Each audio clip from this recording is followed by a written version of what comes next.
वालेकुम रहमतुल्लाहि व बरकातुहू। जी नाज़रीन, आज का जो हमारा मौजू है हम मानी अल्फाज, यानी ऐसे अल्फाज जिनका मतलब एक जैसा होता है।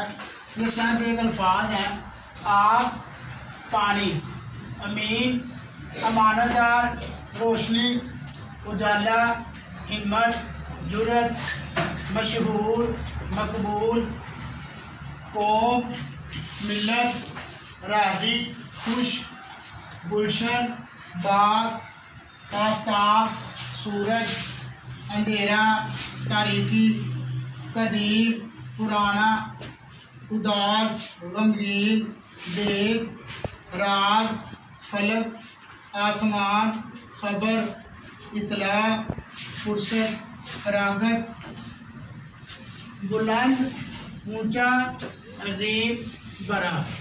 जी नाज़रीन, उम्मीद करते हैं आपको ये अल्फाज जो है समझ आ गए होंगे। अगर आपको ये हमारी वीडियो अच्छी लगे, लाइक करें, शेयर करें और कमेंट करके बताएं। अल्लाह हाफ़िज़।